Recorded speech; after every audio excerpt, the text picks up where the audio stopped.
My name is Cassie. I am 23 years old. I graduated as a qualified nurse this year and was given my first position as a home nurse. My patient was an English gentleman in his early 80s who suffered from Alzheimer's. In the first meeting, the patient was given his record, and from it I could see that he was a convert to the religion of Islam, therefore he was a Muslim. I knew from this that I would need to take into account some modes of treatment that may go against his faith, and therefore try to adapt my care to meet his needs. I bought in some halal meat to cook for him and ensured that there was no pork or alcohol in the premises, as I did some research which showed me that these were forbidden in Islam. My patient was in a very advanced stage of his condition, so many of my colleagues could not understand why I was going through so much effort for him.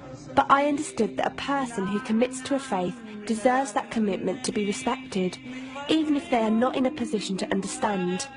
Anyway, after a few weeks with my patient, I began to notice some patterns of movement.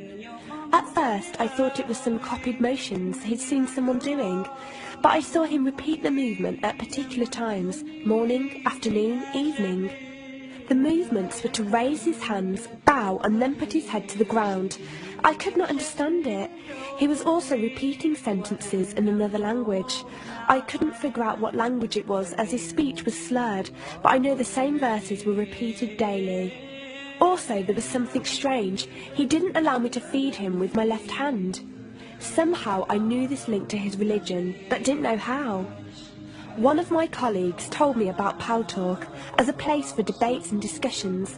As I did not know any Muslims except for my patient, I thought it would be good to speak to someone live and ask questions. I went on the Islam section and entered the room True Message. Here I asked questions regarding the repeated movements and was told that these were the actions of prayer. I did not really believe it until someone posted a link on the Islamic prayer on YouTube. I was shocked.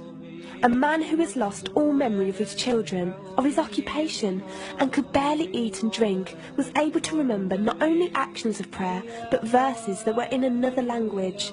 This was nothing short of incredible, and I knew that this man was devout in his faith, which made me want to learn more in order to care for him the best I could. I came into the Paltalk room as often as I could, and was given a link to read the translation of the Quran and listen to it. The chapter of the bee gave me chills, and I repeated it several times a day. I saved a recording of the Quran on my iPod and gave it to my patient to listen to. He was smiling and crying, and in reading the translation I could see why. I applied what I gained from Paltalk to care for my patient, but gradually found myself coming to the room to find answers for myself. I never really took the time to look at my life. I never knew my father. My mother died when I was 3. Me and my brother were raised by our grandparents who died 4 years ago, so now it's just the two of us. But despite all this loss, I always thought I was happy, content. It was only after spending time with my patient that I felt like I was missing something. I was missing that sense of peace and tranquility my patient, even through suffering, felt. I wanted that sense of belonging and a part of something that he felt, even with no one around him.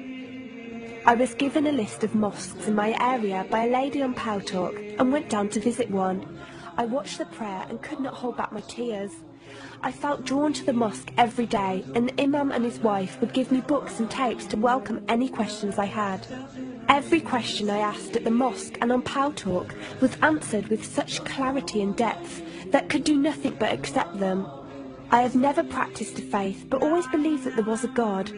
I just did not know how to worship him. One evening I came onto Paltalk, and one of the speakers on the mic addressed me. He asked me if I have any questions. I said no. He asked if I was happy with the answers I was given. I said yes.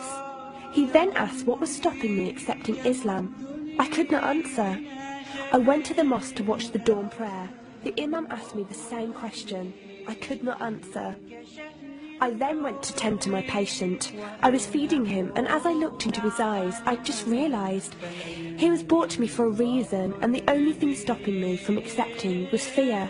Not fear in the sense of something bad, but fear of accepting something good and thinking that I was not worthy like this man. That afternoon I went to the mosque and asked the imam if I could say my declaration of faith, the Shahada. There is no God except Allah. Muhammad is Allah's messenger. He helped me through it and guided me through what I needed to do next. I cannot explain the feeling I felt when I said it. It was like someone woke me up from sleep and sees everything more clearly. The feeling was overwhelming joy, clarity, and most of all, peace. The first person I told was not my brother, but my patient.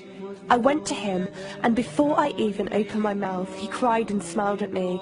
I broke down in front of him. I owed him so much. I came home and logged onto Paltalk and repeated the Shahada for the room. They all helped me so much, and even though I had never seen a single one of them, they felt closer to me than my own brother. I did eventually call my brother to tell him, and although he wasn't happy, he supported me and said he would be there. I couldn't ask for any more. After my first week as a Muslim, my patient passed away in his sleep while I was caring for him. Inna lillahi wa inna ilaihi raji'un. He died a peaceful death, and I was the only person with him. He was like the father I never had, and he was my doorway to Islam.